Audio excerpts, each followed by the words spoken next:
And I'm like, hey, I'm your neighbor. If you need me, I guess ask me for something. But other than that, kind of leave me the fuck alone. It's basically...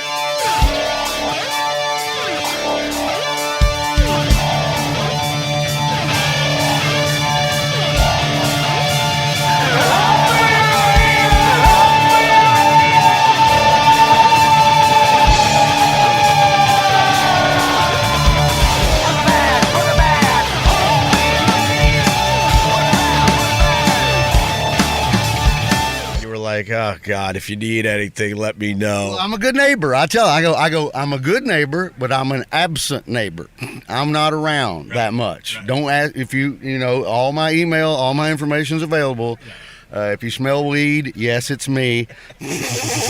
Don't call the cops. Don't call the super. It's just me. We can work this out, okay? Relax. It's almost legal in New York City. Let's calm down. It's not 1978 anymore. But I've been telling them, for everybody that I meet down through the years, I'm like, look, if you really need something, I will help you, but don't ask me for too much. How long have you been in that building? 22 years. How many people do you honestly know past just saying hi and, wow, it's a nice day outside? Well, there's 30 people in 3 buildings joined together. So it's 2 apartments on each floor. 3 buildings, 5 floors, 30 people. 5 or 6 people. I know my neighbor. She's wonderful. She lives right next door to me. She's absolutely amazing. She doesn't cook that Indian food, does she? No, she doesn't. But she is a really good cook. She raised 2 kids by herself. She's a professor at Barnard. Oh. And so, but for 22 years living here, it is really fun at random moments to walk in the door and I'm like, ooh, Kathleen's cooking something good.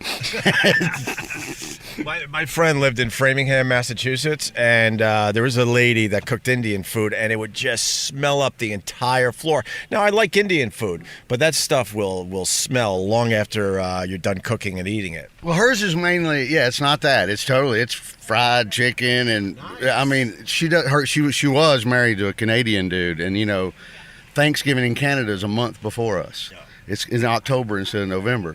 And she used to make me play every year when they were married before she caught him. No, I came home one day and his shit was in the hallway. She wasn't playing. Not at all.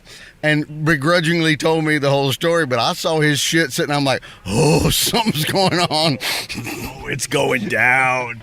Not as good as above me, where 20 years ago, the person who lived above me, he was the back half of Mr. Snuffleupagus on Sesame Street. For real? Yes. It takes 2 people to work. Yeah, yes. I get it. Yeah. And he was cheating on his wife, and I found out like 5 years later, the dude in the front part of the suit was also cheating on his wife. So they were in the costume together, cheating. Can I break this down, though? I got to break this down. If you're playing the ass part, right? I guess. I don't think you should be cheating on anything. Well, that's me with you. I'm playing the ass part. Very nice. Do you have neighbors that leave stuff in the hallway? No, they're really pretty good. They let them, you put baby strollers in there, that's allowed because you don't want to be dragging that up and down. But no, they're really, you can't even, they told us about a year ago, you can't even have a placemat anymore. It's a fire hazard. Oh. Somebody might trip over it. Right. No, I had to move my shit indoors. No kidding. They get completely out of control with these buildings. It gets ridiculous. But I have a neighbor, and I am a very good neighbor, especially because I have kids, and I want my kids to play with other kids in the building because it's convenient. And my neighbor had a little girl that's the same age as my son, and we're like, ooh, this is going to be great. He could knock on the door, they could play a little bit. It would be, get him out of our hair for a little bit. She turned out to be not a nice person. She turned out to be extremely OCD, I think, because she would complain to the building every time we left something outside our apartment in the hallway. And I'm talking stupid stuff. Umbrellas, shoes, maybe gloves and hats in the winter, maybe an occasional scooter from one of my kids, right? And she would complain every time, and I would have security knocking on my door. Duh, duh, duh. You got to remove the stuff from the hallway. It's a fire hazard, like you were just saying. And I'm like, all right, who's the rat? And I have people in the building that really like us, and they finally told me who the rat was. It was this lady obsessively complaining about us. I don't even understand. I think, actually, you and I ran into her on the street one day, and you were very cordial. Even because you knew all this, and you told me basically what you just said, but you were as sweet as you could be on the street. And when she walked away, you told me everything. Did I tell you the story of her kicking our stuff? No. All right, so it was winter. We left all the kids' stuff out in the hallway, gloves, hats, their boots, let it dry out in the hallway. And all of a sudden we hear some commotion, and my wife looks through the peephole, and this lady, like a lunatic, is kicking our kids' stuff as hard as she can as she waits for the elevator. And then here's the other part of that.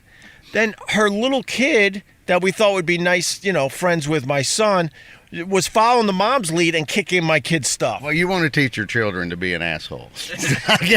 I guess you just want to lead by example sometimes and be a giant dick and show, that's horrible. And then we, obviously we caught her red-handed because we're looking through the peephole. So my wife opens up the door really fast and goes, "What are you doing?" And she goes, now she's pleading innocence like she didn't do anything. And I'm like, my wife's like, "Well, how did my kid's stuff, get thrown all over the place unless you were kicking it," which I know you were because I was watching through the peephole. Well, and what happened? She was nice to you on the street that day, so did she act embarrassed and feel bad? And no, she was as stoic as they come, and she just denied, and I got right in her face. I'm like, "Don't fucking kick my kid's stuff anymore, or we're gonna have a real problem." And the weird part is the husband I get along with.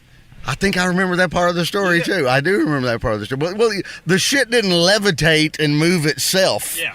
So, but I'm glad I've never gotten any of that. I kind of get the feeling that he wants to tell me, "Look, man, I can't control her." Kind of staring at the floor. Yeah, because he gives me these looks like, "I've tried, bro. This is all you now, man." Well, then you got to be the bad guy, I guess, in the building. Have you ever had a real job? No. Same here. Yeah, no, 2 jobs in 10 weeks. I came close to a real job. I was in shipping and receiving at Xerox up there in Rochester as a temp to hire. That's nice.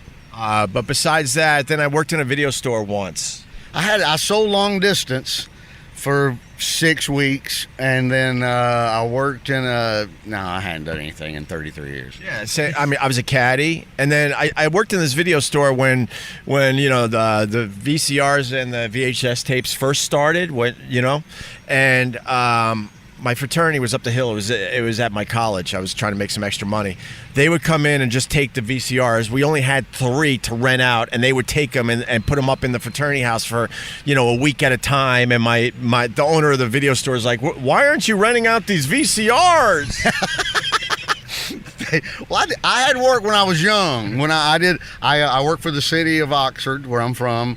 So we cut the grass in the middle of the highway and picked up trash in the median, and we built a 9-hole golf course. And we laid the greens, and but not since. And then when I was in college, I worked for the intramural department. My job was I was an intramural supervisor.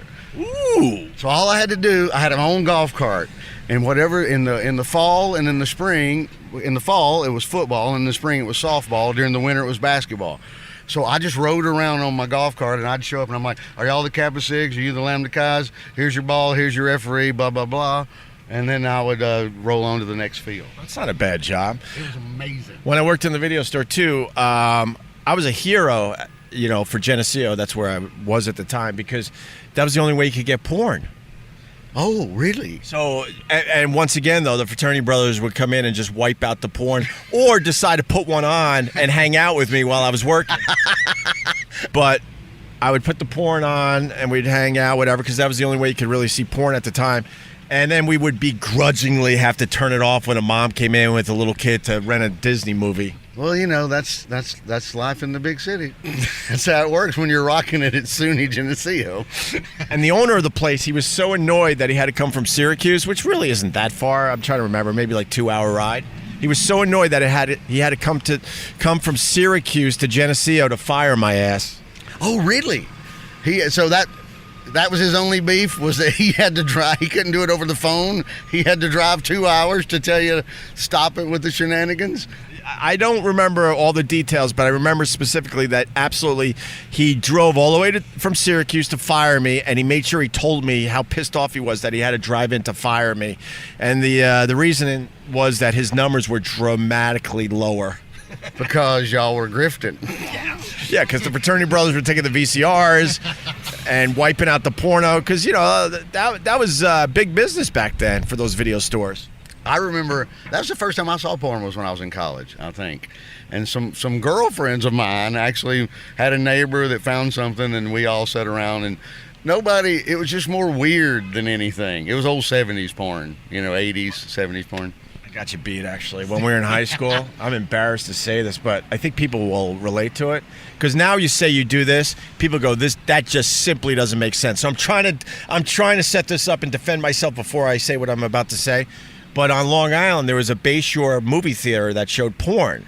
Ah, the old school. And so me and my buddies in high school would go, all right, hey, you want to go to the Bayshore movie theater? We would all, pick up everybody, get a couple 6-packs of cheap beer, liquor up a little bit, and then we'd go into the creepy theater to watch porn. That's how I first saw porn. This happened also when I was in college. It was on Saturday night at 12:30, midnight, way after, and my friends and I tried this a couple of times, but then the weirdos in there like masturbating and stuff scared us so bad we quit going. We went in there like 7 or 8 regular people, and there was just 3 old creepy dudes with the long overcoat on, and we were like, "Oh my God!" We definitely felt all that, and it was just weird, but. I'm talking in the 80s, man. It made sense at the time that this is what you did to, because you didn't want to go in the porn theater by yourself because you literally felt like you would be assaulted. Well, that's where we had the drive-in in my town when I was growing up. No. And they would put it, again, only on after midnight, and we all knew in high school where to park our cars up on the side of the hill where you don't need the volume. Is that really true? That's totally true. This is also, and Ron White told me, remember his story where he had the same thing in his neighborhood and the dude caught him. And remember his mom told this story on our show because they were running, the dude caught him and they were running, and Ron's friend was skinnier than he was, and he dove under the fence and crawled out, and Ron's fat ass got caught on the fence. And so they got him, so they had to call his mom to come pick him up. And Miss Barbara told this, she's like, bless his heart. He was like a little hog under that wire and couldn't get out. Totally good. I'm jealous of these kids today because, you just turn on your phone and there's the porn. We really had to search it out. Oh, you had to work? Well, these guys, and a lot of comics I've heard, and they have really good jokes on this, where the premise is that we're an accessible generation for click, anything gross or weird you want to see is available to anyone on their phone. And so now when these teenagers start having sex with somebody, if they go straight porn mode, they look like weirdos. We were just making out and trying to grab a boob or something. They're doing chirping bird and ever kind of odd. People don't even know you're like, we're 18, dude. What's going on? That's funny. My move when I was growing up was I had a paper route for a little while, and then one day I saw like old magazines and newspapers are all tied up in bundles. And I was thinking to myself, man, there must be. I think I was officially looking for any type of magazine, for free, because I grew up pretty poor, and I would take some of these bundles with me to the woods, and I would cut the twine off it and see what I got. It was almost like storage wars. Grab bag, right? Totally. It's $5, whatever you get in the bags, whatever you get, right? And one day I hit the jackpot. Some dude was throwing away all his porn magazines. I went, holy shit. And then it became my full-time job to try to find more of this. That's right. I still remember the dude in my neighborhood who used to do this. And he didn't know. We all laughed because we were talking about, because this was basically Playboy, Penthouse. That was basically it, Swank, maybe, or something gross. But OUI. Yeah, sure. And we had the dude that was doing what you were doing in our neighborhood. We were talking about all the titty books that we liked, and he's like, somebody said, We is pretty good, and he goes, oh, if it's as good as OUI, he didn't know that OUI was pronounced we. What an idiot. Danny Capone. I still love him. He's a good man. Opie Radio. I'm 0 for 2 bringing girls around Vic Henley. I have nothing to do with. Remember you took my wife on a first date in Philadelphia? No, I fucking stung, Henley. She was drinking a lot. And I was working, and it was just, you know. Marie had a buzz on her. Totally. Yeah, since 1994. She was a fetus. The year after she was born. Fetal alcohol syndrome. That explains it now. That explains the size of her head. Oh God, Vic! I make one joke, and you take everyone to the wood chipper, which is Opie's career. No, it's like a lollipop head. You do a little soft hit, right? And Vic's like, oh, I guess it's on. And then he hits her with a nuclear warhead. Yeah, I'm doing like little subtle hits. He's like, Marie's a man. I'm like, what? Where did Dr. Strangelove come from? We were just jabbing, and he went for the Buster Douglas. Out of control mining cart. Just Come on. Once you're out of the picture, all bets are off, is all I'm saying. So if you've got any kind of birthmark or a limp, it's turning into everything possible. So back to Nick, yes. I hear an accent in Nick. So I never grew up, but I got bigger in the UK, in London. Moved here in 85. I don't get. You're a lot like Vic. Let me. Decrepit and old. Is No. what you're saying, right? You've been in. We both came here at the same time and still have our accents. That's what I think is. Thank you. That's what I was getting at. Because I've been drinking, so it comes out more. Because Vic tells me he goes home to Alabama, and they said, "Oh man, you lost your accent." Vic. They really genuinely. That's how stupid they are. They're like, we don't even know who you are. I go, I know who you are. What are those You're things on your dumbass. legs? Those are trousers. Like my Cuban family, like, oh, look at Carl with glasses and a hat. Must be nice. Yeah, must be. Carl's all fancy fancy now. He zips Carl. up his. At least you have a mom that still knows your name. Oh. Oh my goodness. The nuclear option. No, it's true. His mom's taking a couple of hard knocks down through the years. Opie Radio. In an apartment in New York City where we did have outdoor space like this, nothing beats it. I have electric and water, so I can actually come out here and sit here and have morning coffee outside. Beautiful. But in between now, you might get a little pigeon shit on you every now and then. We're kind of Not like, really. We've killed most of them. What do you mean you killed most of the pigeons? We had a bad problem a few years ago. In between the buildings, you can't see over there, but somebody that traveled a lot let them put a nest under their window unit that stuck out. Now, once they make the nest, they're coming back for 100 years. Yes. And she's gone, and we're touching base with email and phone. We can't, get them out, and they're babies, and they're out there screeching. And the president of the co-op lives next door, and he goes, and everybody's mad. And they're trying to figure out, should they put up the spikes? Right. You do the fake owls. Yeah. I'm like, I got a BB pistol. And so I'm already on the roof coming down the fire escape. I'm going to shoot them. Nestled in pretty good, so it's ricocheting off the ding, ding, ding, ding, ding. You were shooting pigeons in New York City? Trying to. Off my roof. And I was 0 for my first 15 shots. That's him. Let me go let Judd in. Hang on. But my neighbor calls me. He goes, okay, I know what you're doing because we've talked about this, but there's 1,000 buildings around us that could call the police right now and go, there's a man on the roof with a pistol. Oh my God, you're crazy. And I went, I never thought of that. Yeah, of course. Because it was a BB pistol. It was you still have that Southern in you. Well, I love anyway, it. Then I scaled down the fire escape and took a broom handle and raked the nest out. Yeah. And then beat the babies to death. And then the parents came back later that day. And then I shot them with the pistol. And then they're all gone. There's only one tree left where they could sit here and poop on us. And so you beat baby pigeons absolutely, to death? they're vermin. What do you mean they're vermin? They're vermin. Well, unless you want to make pate out of them. But hang on. All right. Hang on. Let me let Judd in. He's been on a beer run for you for 20 minutes. I understand. I wanted one beer and it became a thing. It did because you I know. And Judd is Vic Henley's neighbor. But anyway, in there, hey, you can enjoy a New York City siren as Vic Henley lets Judd in. Podcast noises. I'm kind of creeped out that Vic Henley just admitted that he beat baby pigeons to death after trying to shoot them from the roof of his building with a BB gun. Oh, my God. I can't kill anything. What's up, Judd? What's up? We're in the middle of podcasting, man. And Vic Henley just told a horrific story about killing baby pigeons. I don't think you can kill anything with the word baby in front of it, Vic. Okay, Baby cobras, baby anaconda, baby anything. Dead. I mean, I felt very guilty when I was trying to get mice out of my apartment when I was infested. No. And they got stuck on the glue traps. Yeah. I pretty much broke down in tears. It was so damn depressing. And you're out here beating baby pigeons. Well, if we want to stick with, I think I've told this story to you before. Yeah. Speaking of the glue trap, my first apartment by myself, Yeah. I had a mouse. And I've been there about a year, and I'm watching football on Sunday, and he comes out of the closet, he runs right along the wall, Yeah. and he dives in the box of the air conditioning. You know, everybody's got a window unit, unless you're, rich like you. So, so he's disappearing, and I'm sitting there, and I'm so lazy, I watch him all Sunday run back, and he stays right against the wall. And the closet is sealed off. I'm telling you, Houdini couldn't have got out of this closet. Right. So after about the fourth run, I take everything out of the closet. There's not a crack there. I mean, it is pristinely sealed, and he ain't in there. Yeah.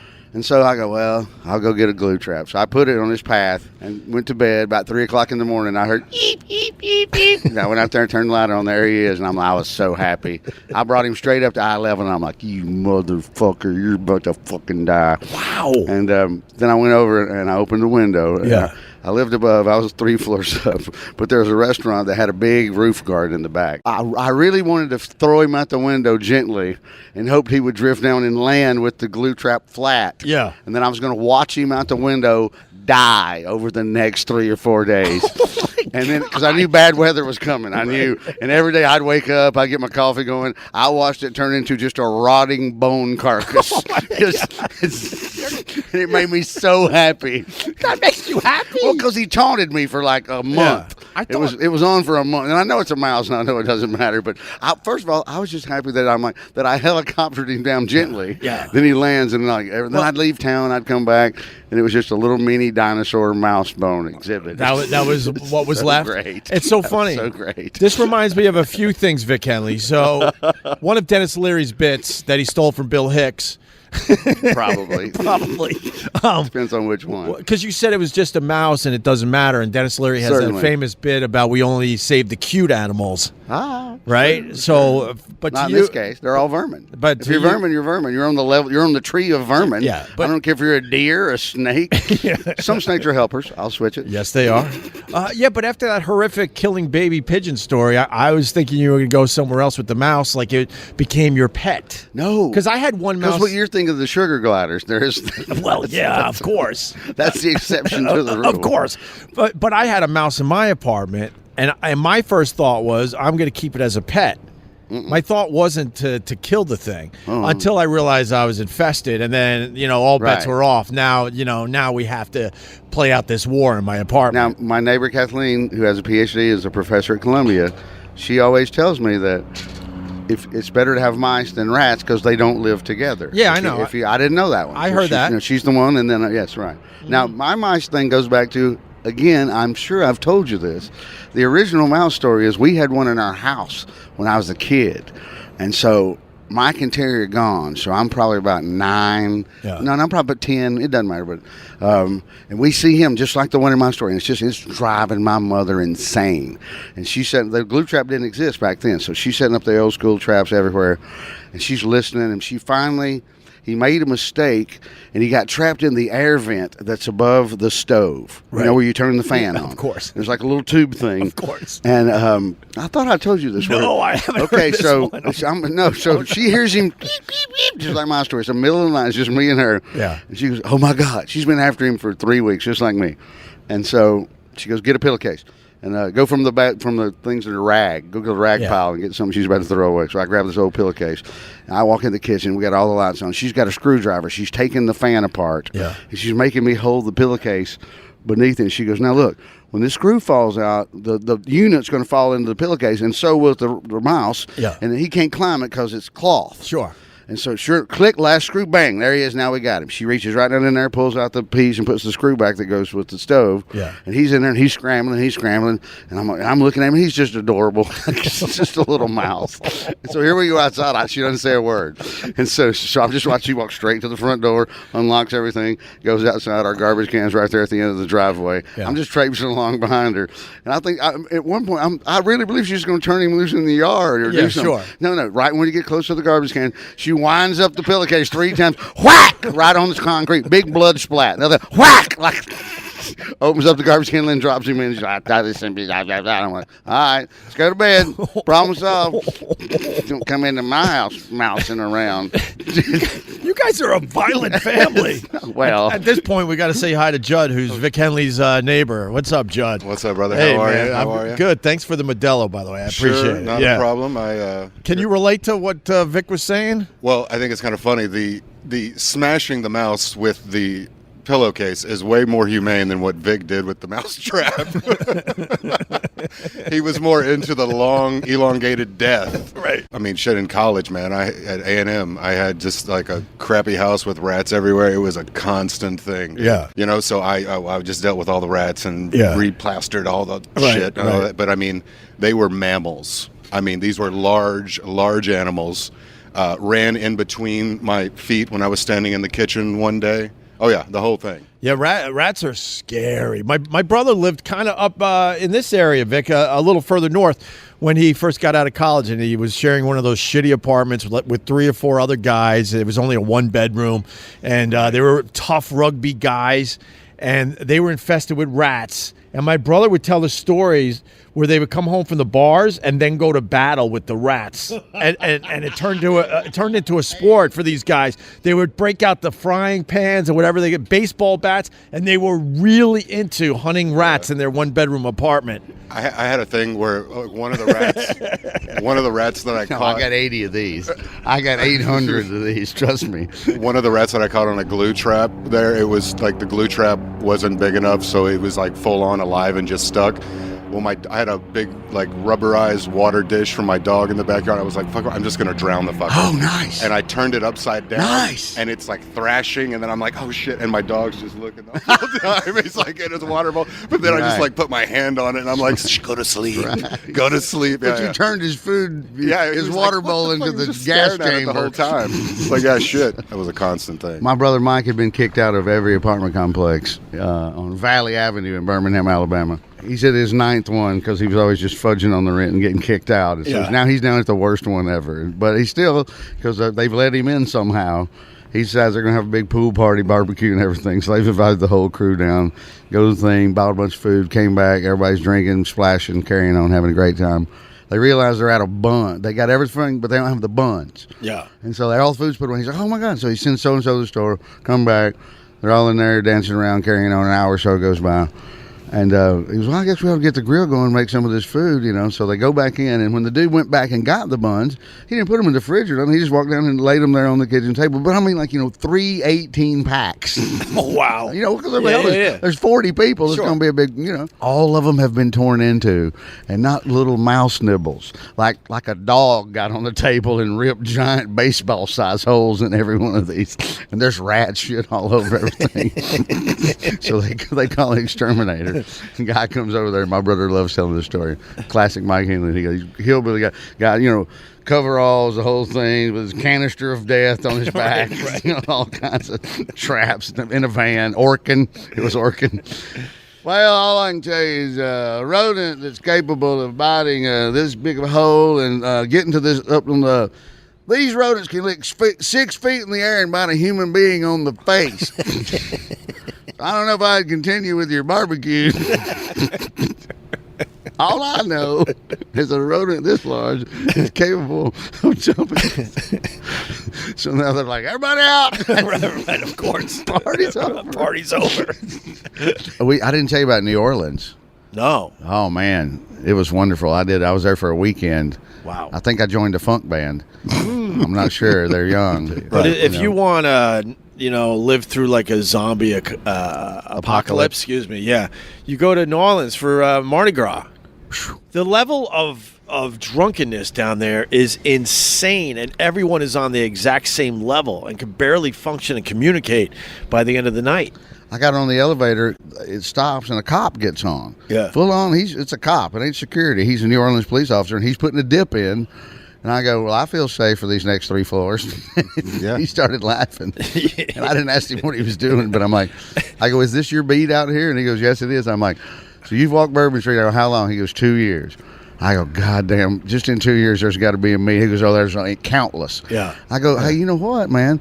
Stop. Let me tell you something. I'm like, fuck a fireman's calendar or a police calendar. How about find the guy at the Picayune that writes the crime beat, gather all your cop friends together. It's called Tales from Bourbon Street. All the money goes to any police charity that you wanted to. Yeah. I'm handing you gold right here in the lobby. No kidding. And he looks at me, he's like, that's a goddamn good idea, Vic. He didn't say Vic, but he said that's a goddamn good idea. If he was putting dip in, he was getting ready to crush in some skulls.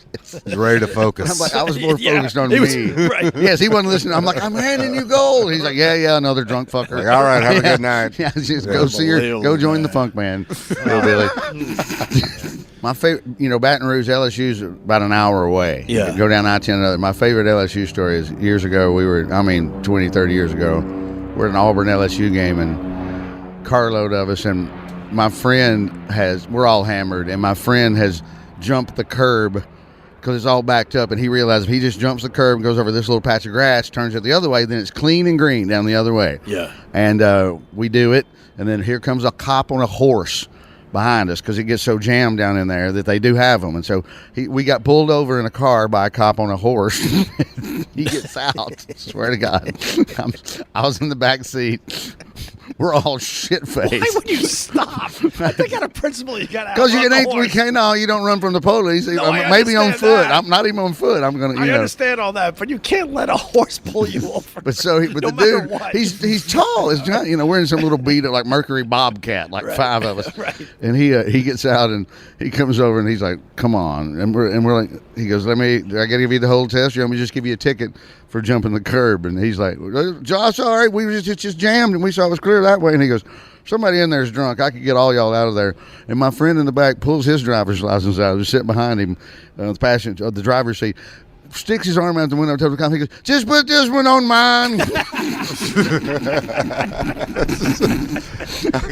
And the cop even laughed. The cop, he's like, "It's not a credit card, dumbass." He goes, "Now, everybody out of the car." That's just. Oh, that was it. That was the signal. He was going to let us go. Yeah. And then that happened. He goes, "Everybody." And then right when we're all I think you got to let everyone go because that's such a funny, unique line. Well, in perfect movie right? timing, he got like a.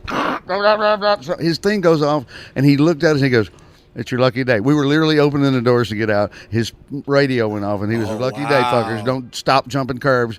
And he galloped off somewhere else to something way more important than us. Just put this on mine. That's a great line. That's a great line. I think if you're a cop, you got to let them go. I always thought, we all try when we get pulled over, and I feel like if you give the cop a chuckle or an original line like that they should let you go, right? I've always believed in that, but that's because not so the cops have heard the same goddamn bullshit if you can make them literally get a gut laugh, if you come up with something original after they've heard a million, I agree, a %. Come on, $1,000,000%. Come on. Exactly. Come on. What's your story about? Then you have did the cops come when y'all hit the cow? He's got a. Oh well, no, they didn't come. That was how we got away with everything. Oh, okay. Wait, what happened? No, that was in high school.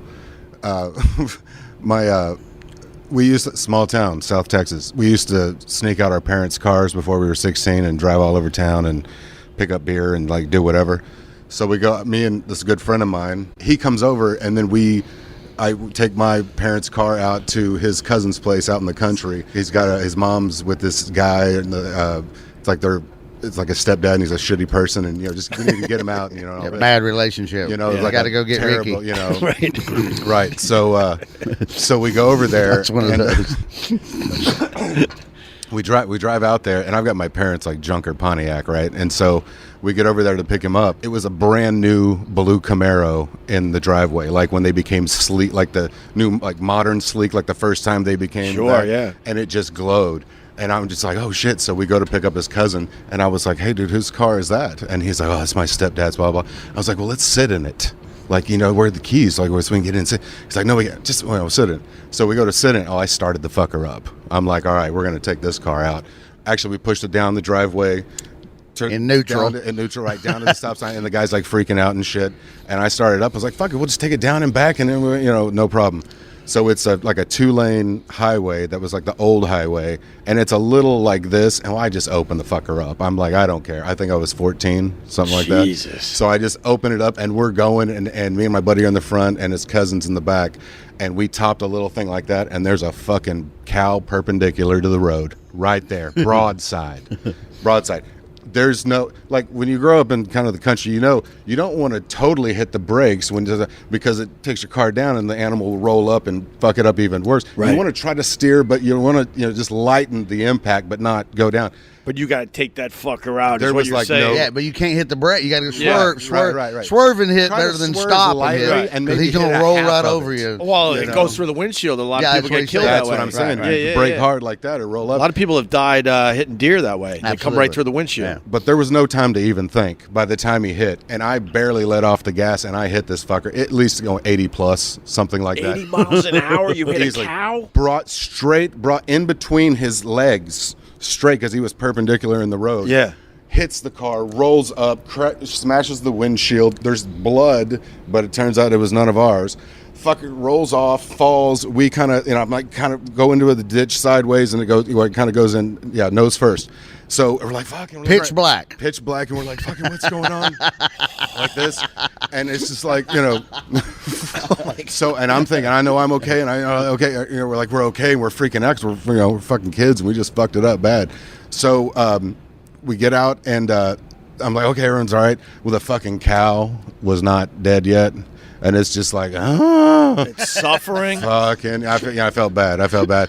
And then my buddy's cousin, who's like, Mean stepdad's who's Brandy like, Camaro. I mean, the cow's like half in the other ditch on the other side.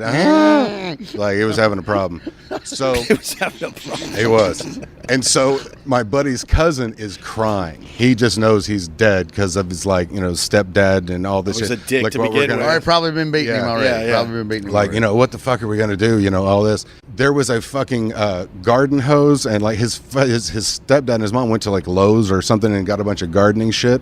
And so they had like a couple pallets of plants like in the back, as the trunk popped up in the back, and the whole thing, and like a couple of like shovels and whatever. And they had a water hose. And I'm just like, we're free. What are we going to do? I was like, we can just run and fucking just take off. Oh, he said blah, blah, blah, blah, blah. And at 14, I decided, no, we're going to use that hose, and we're going to put gas on this car and burn this motherfucker to the ground. My God. This is what we're going to do. Barbecue. Fucking, I'm like, here. Who wants flank steak? And his cousin's crying still, like, no, fucking. This is like a The Quentin cow's Tarantino still movie. making noise. The cow's still not dead. It's a whole fucking. But this is like desolate road out in the country. Like, it's just us out there. No right? one's around. No one has one's around. noticed anything yet. We were probably Black, 2-lane road. we were probably 2 miles from his mom's house, like where we picked him up. So sure enough, right? And we had cigarettes and shit, and had a lighter and put the fucking hose, pumped it, got it going, doused the inside of the car with the gasoline, and then just fucking let it go. And I was like, we're gonna go, and we cut through a field. I was like, look, we're going back. Go inside and go to sleep. Here's the key. We took the keys, put the keys back. You don't know shit. He wakes up in the morning. His keys are there. Where's my car? Some fuckers stole it or something, right? Right. So I'm like, you don't know Sorry, shit. D-Wayne. You don't know shit. Like that's it. That's all it is. I would not be able to fucking act that out. All he had to do was just not know anything, and Right. we didn't know that he would do it. But Right. we also didn't know, and also my dad was county judge in the town over, right? So if I'm getting caught with this is going to be like in the fucking paper, Yeah. right? I mean, it's small town shit, and so I'm like, dude, look, you don't know anything. So we come. The father wakes up. We go home. I get the car. We go home. We're like, tell him, okay, fine. I go back home. He gets his parents' car and goes home. Right. Don't even think about it. Right. It turns out, because we don't have communication with him all the time, it turns out that the guy got up. The stepfather got up, went out there. Sees his keys there. The car's out there. What the fuck? Doesn't know what figure somebody stole it. Like, that was what it was, right?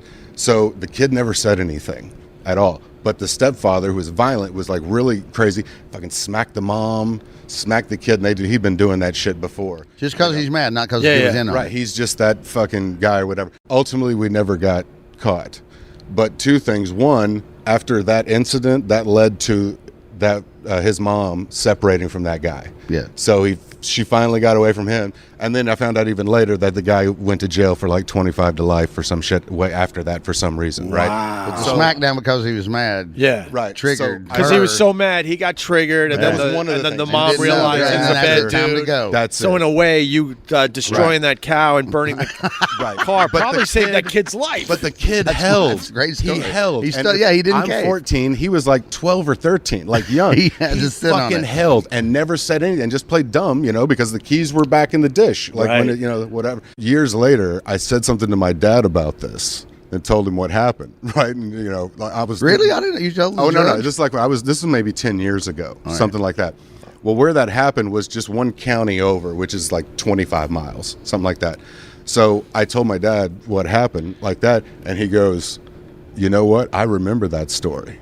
Because it was in the paper, like there's a burned out Camaro on a country road with a dead cow in the ditch, and it kind of stood out for news at that time, But I didn't know about it. What kind of alien shit's going on? There was no Chupacabra. Right. So ultimately, Mutilated right. cattle So in Camaro. somebody stole the Camaro and crashed it into a cow, and that was it. Yeah. So it works out. My God, what a great story, But fucking man. nailed that cow, dude. He rolled up over that thing. Yeah, We were all crying at one point. Fuck. Judd Just- comes on oh, yeah. strong right at the end of the podcast. Oh, Holy fuck, shit, man. is that a good story? I've learned not to do that. I tried one or two because I got away with the first two. Wait, you. No, I mean, I just what he's saying. Later, But I mean, much later Yes. on, you're Oh, telling your mom just the in real past 10 story, years and or she so. still gets mad. In the past 10 years or so, I got away. Like the first one, she liked it and understood and was cool about it. And the second one, Yeah. And then it got to the third one, and then she didn't like the third one because we were making fake IDs and selling them. Right. And I don't remember what the first two stories were, but they were equally as harmless. What's wrong with making fake IDs and selling them? I don't- We all were in search of the fake ID when Because we were doing up. it at school, and Right. we were then it all came to a head years later when one of my friends the girl who was one of the facilitators in this just happened to have her still in her purse a million years later and went home for the high school football game and got a little too tipsy. And the assistant principal whose office, he was so stupid we ran it all through his office. And he was 2 rows in front of her at the high school football game, and they got liquored, and he turned around and goes, "That's why you're just useless. That's why you're my secretary." And she goes, "Oh, really? This is when I was your secretary," and pulls out the fake ID and shows it to him, hands it down to him 2 rows. "I was your secretary because we ran an illegal ID making operation out of your office for 2 years, dumbass. That's why I was your secretary." And so that's the part of the story where my mom went, "Now you didn't have to be," because she likes the guy.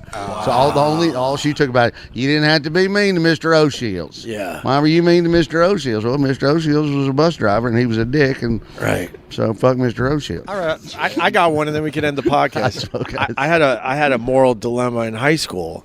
So let's just say the gym teacher. Okay. And because I was an athlete and a bunch of us were athletes, we hung out with the gym teacher, a lot, and got to use his office whenever we wanted. Sure. One day we're fishing around his office, and there's a cork board. And I don't know what made us do it, but we moved the cork board, and there was a hole that went right in. Oh no! Right into the girls' locker Porkies. room. The Porkies, 100% Porkies. And I know people listening to this right now is like, you're just telling a Porky story. No, this is the God's honest truth. Those things work their way into scripts for a reason. Go ahead. And then we're like, holy shit, blah blah's a creep. He's a fucking creep. Thought he was cool, right? But then we're like, but what do we do?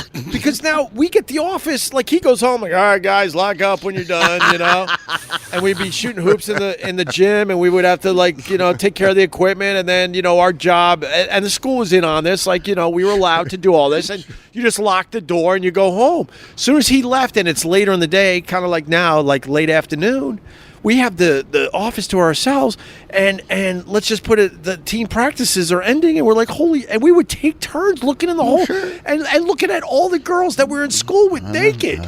And all these years later, I got kind of a moral dilemma about it that I didn't fucking say anything. I know. Well, but it's hard because the teenage, you can't. The adult you got mind, the hormones going, and you're like, "Am I going to shut this off?" No, I can't shut this off. How old are you now? You're what? 62. I'm 70. You're 62. So it's hard to process the teenage Greg Hughes mind. That's not. That's fair. how I got to look at it. I guess so. Yeah, because that's what they were trying to. Oh my God, my anyway. teenage mind is completely different than my yeah, current mind. I But we were like, what do we do? And then you felt guilty. You were looking, but it was such a major turn on. And then you're like, but that means the coach is a creep. Yeah, and no, I know.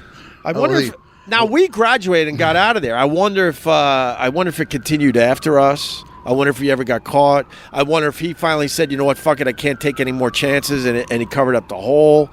But it was clear as day that this hole was made. What's up, Vic? See? Well, I'm hanging out with celebrities. David Brenner just died. Yeah, we know David Brenner. I don't care. Fuck him. Right. Yeah. Good answer. You didn't think he was funny? That's his act. We just did his act. Big girl. People are saying Vic sounds tipsy. Oh, I'm hammered. Are you kidding me? Kevin Brennan really believed that he was working at a car wash.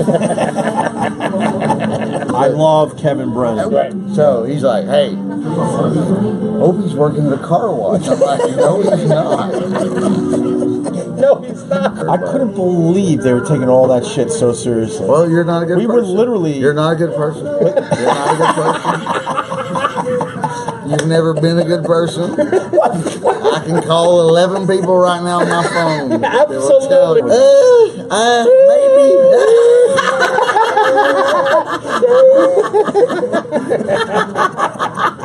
He got you. I'll give you that. I'll give you that. Because every now and then I go, I'm sorry if that was too mean. He's like, nothing's too mean. He's the first person to tell you. Point guard. Yeah. Point guard extraordinaire. Yeah, he is the best. No, he would actually, if Nobody runs a show. I ever had to down where we're not filming somebody in the bathroom. And I was taking biology in high school, and the teacher comes up to me and goes, "What's biology in high school in Alabama? Is it just it means, don't fuck your sister." Celine Dion. What about Alanis Morissette? Pile of shit. She's a pile of shit. Celine Dion's a pile of shit? Fucking pillow. She's having the best song in the Titanic. The Titanic is the best movie ever. She's the worst. She may be the worst candidate ever. Why? Gave her husband cancer. You know that, right? Because there's no lyricism. There's no writing. There's no, and I don't even. And I'll give her the voice, but I'll put the fucking. Well, then we get the voice of the voice. We don't fucking need that. And I got fired over it. So they're like, well, you're an asshole. So everybody knows we really want.